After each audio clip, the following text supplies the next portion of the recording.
اشتراک لفظی. اگر آپ یہ نہ مانیں کہ طلب مطلق کے لیے یعنی وجوب و استحباب کے لیے بصورت مشترک معنوی لفظ امر استعمال ہوا ہے تو پھر دو اور چیزیں ماننی پڑیں گی. یا یہ کہنا پڑے گا کہ امر مشترک لفظی ہے جسے آپ بھی نہیں تسلیم کرتے، جن سے ہماری بحث چل رہی ہے. توجہ رکھیے گا ادھر، جسے ادھر رکھیے، توجہ رکھیے گا. جب کلاس کے وقت تھوڑا سا الگ کمرے میں جایا کیجیے آپ اگر آن لائن ہم سے سن رہے ہیں تو، ٹھیک ہے، تاکہ خلل واقع نہ ہو.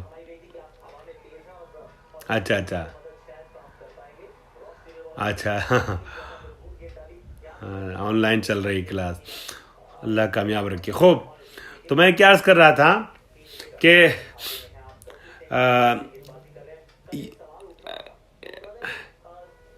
میں کنٹینیو رکھ رہا ہوں اس کی وجہ سے. ہاں، تو میں کہہ رہا تھا کہ فَلَوْ لَمْ يَكُنْ مَوْضُوعًا لِلْقَدْرِ الْمُشْتَرَكِ بَيْنَهُمَا لَلَزِمَ الْاشْتِرَاكُ أَوِ الْمَجَازِ، کہ اگر یہ دونوں کے لیے بصورت مشترک معنوی استعمال نہیں ہوتا ہے مستحب اور واجب کے لیے، تو پھر یا اشتراک لفظی ماننا پڑے گا کہ جسے آپ خود نہیں مانتے، یا مجاز ماننا پڑے گا جسے آپ خود نہیں مانتے. تو صاحب کفایہ یہ نقل کر رہے ہیں نظریہ صاحب نہایت الاصول کا کہ ہمارا ماننا یہ ہے کہ یہ مشترک معنوی ہے دونوں کے لیے، مستحب اور واجب کے لیے. ہاں، نہیں، حقیقت نہیں ہے. ابھی تو حقیقت کی بات ہو رہی نا، ابھی حقیقت کی بات ہو رہی ہے کہ یہ کسی ایک کے لیے نہیں ہے بلکہ دونوں کے لیے بصورت مشترک معنوی وضع ہوا ہے. اگر بصورت مشترک معنوی نہیں ہوگا تو یا تو اس کو مشترک لفظی ماننا پڑے گا یا مجاز ماننا پڑے گا. یہ انہوں نے دلیل دی ہے. چونکہ یہ مجاز نہیں ہے اور یہ مشترک لفظی نہیں ہے جس کو آپ بھی مانتے ہیں، تو آپ یہ تسلیم کیجئے کہ یہ بصورت مشترک معنوی وضع ہوا ہے دونوں کے لیے، طلب وجوبی اور طلب استحبابی کے لیے لفظ امر. اس کا جواب دے رہے ہیں فَهُوَ غَيْرُ مُفِيدٍ. یہ جو افادہ کیا ہے یہ مفید نہیں ہے، یعنی یہ جو بات آپ نے صحیح بتانی چاہیے وہ صحیح نہیں ہے، یہ جو بات آپ نے ثابت کرنی چاہیے وہ ثابت نہیں ہے، یعنی مشترک معنوی نہیں ہے. ان کی دلیل کیا تھی؟ اگر مشترک معنوی نہیں ہوگا تو یا مشترک لفظی ہو جائے گا یا مجاز ہو جائے گا، اور مشترک لفظی اور مجاز تو آپ بھی نہیں کہتے اس کو. تو اس کا جواب دے رہے ہیں، فرماتے ہیں فَهُوَ غیر مفید. یہاں فَهُوَ پہ لکھیے گا جواب دلیل دوم. یہ غیر مفید ہے. کیوں؟ لام لام تعلیل ہے. لما مرت الاشارۃ الیہ فی الجہۃ الاولی، جہت اولی یعنی جہاں لفظ امر کا لغوی اور اصطلاحی معنی بیان کیا تھا اور کہا تھا 7 معانی ہیں، ان میں سے ثابت کیا تھا کہ یہ لفظ امر طلب کے لیے دلالت کرتا ہے. 2 معنی کہا تھا حقیقی، طلب اور شے. تو کہا تھا، ثابت کیا تھا کہ طلب کے دلالت، چونکہ باقی جو ہے وہ اس کے معنی حقیقی نہیں ہے اور یہ مشترک کے معنوی بھی نہیں ہے. ٹھیک ہے، یہ جب وہاں بات ثابت کی تھی انہوں نے، تو یہ فرمایا تھا جہت اولا میں کہ وفی تعارض الاحوال، اور یہ کہا تھا کہ جب تعارض آ جاتا ہے، چونکہ ایک کہتا ہے کہ حقیقت ہے، ایک کہتا ہے مشترک معنوی، ایک کہتا ہے مشترک لفظی، ایک کہتا ہے مجاز ہے، تو جب تعارض احوال پیش آ جائیں، اسے میں دہرا نہیں رہا ہوں، صرف اشارہ کر رہا ہوں، تعارض احوال پیش آ جائیں تو پھر تعارض کی صورت میں کسی ایک کی طرف ترجیح ہوگی. اور چونکہ بتایا تھا وہاں پر کہ ترجیح نہیں ہے، مشترک معنوی کو مشترک لفظی پر یا حقیقت و مجاز پر ترجیح دینے کا کوئی ہمارے پاس ترجیح دینے کی کوئی دلیل نہیں ہے.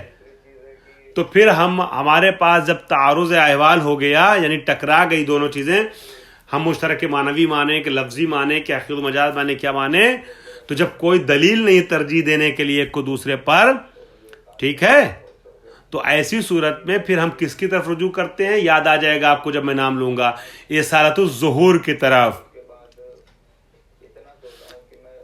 ہاں ظہور کس میں رکھتا ہے؟ تو کیونکہ لفظ امر ظاہر تھا اور اس میں طلب میں چونکہ ذہن میں تبادر اور انسباق کر رہا تھا طلب والا معنی، تو ہم کہیں گے اس کا مطلب طلب کے معنی میں حقیقت ہے، باقی معنی میں حقیقت نہیں ہے۔ اسی طریقے سے اب آ جائیے یہاں، جب امر بولا جاتا ہے تو امر سے جو چیز ذہن میں، آپ نے کہا کہ طلب وجوبی بھی ہو سکتا ہے، طلب استحبابی ہو سکتا ہے، ٹکراؤ ہو گیا نا، تو اب یہ دیکھا جائے گا کہ ظہور کس چیز میں ہے۔ جب امر بولا جاتا ہے امر تو کا قضا، تو دماغ میں پہلے کیا آتا ہے؟ انسباق و تبادر کس چیز کا ہوتا ہے؟ مستحب کا ہوتا ہے امر سے یا واجب کا ہوتا ہے؟ تو چونکہ واجب کا ہوتا ہے جیسا کہ آپ نے فرمایا، تو ہم کہیں گے کہ امر حقیقت رکھتا ہے وجوب میں۔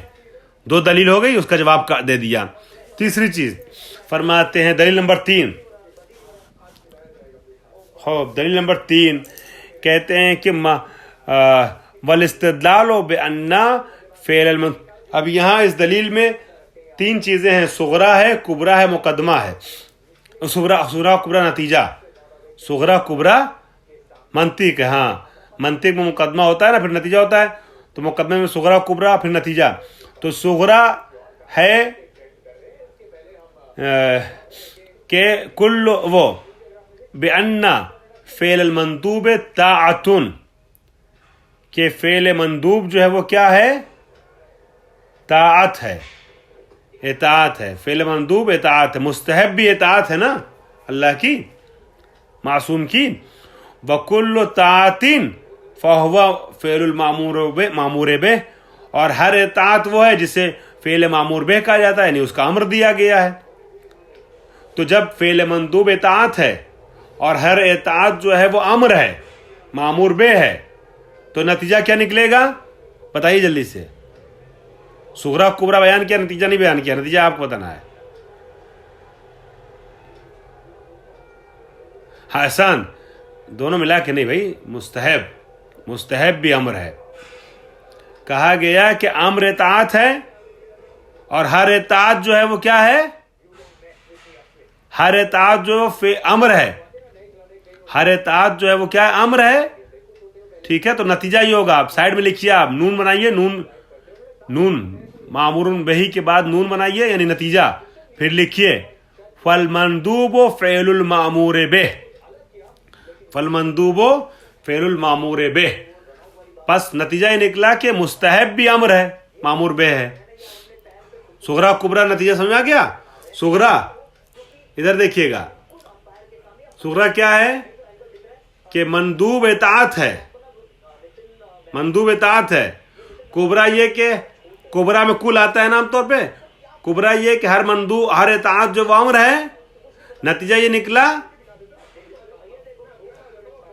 ہاں کہ مندوب بھی امر ہے۔ حد وسط کو آپ نے گرا دیا تو پھر نتیجہ یہ نکلا حد وسط اس میں اطاعت ہے، حد وسط اطاعت ہے۔ نتیجہ کیسے نکالتے ہیں؟ صغرا کبرا میں سے حد وسط جو گرا دیتے ہیں، ٹھیک ہے؟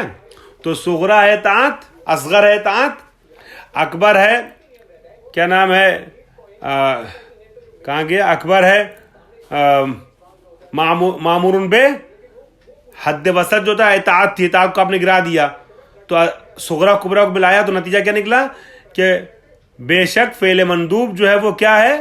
فعل مندوب بھی امر ہے، ٹھیک ہے؟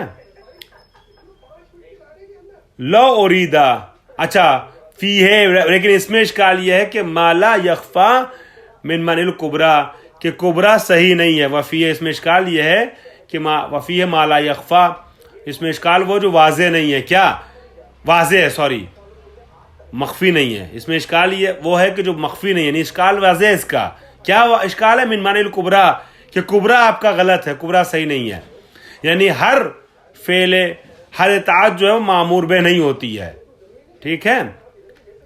اب انشاءاللہ ایک لفظ اور اس میں معنی الحقیقی کر کے اس کو میں کل اگلے درس میں انشاءاللہ واضح کروں گا، چونکہ تھوڑا سا مجھے وقت چاہیے، وقت کلاس کا ختم ہو گیا، ٹھیک ہے؟ خدا حافظ۔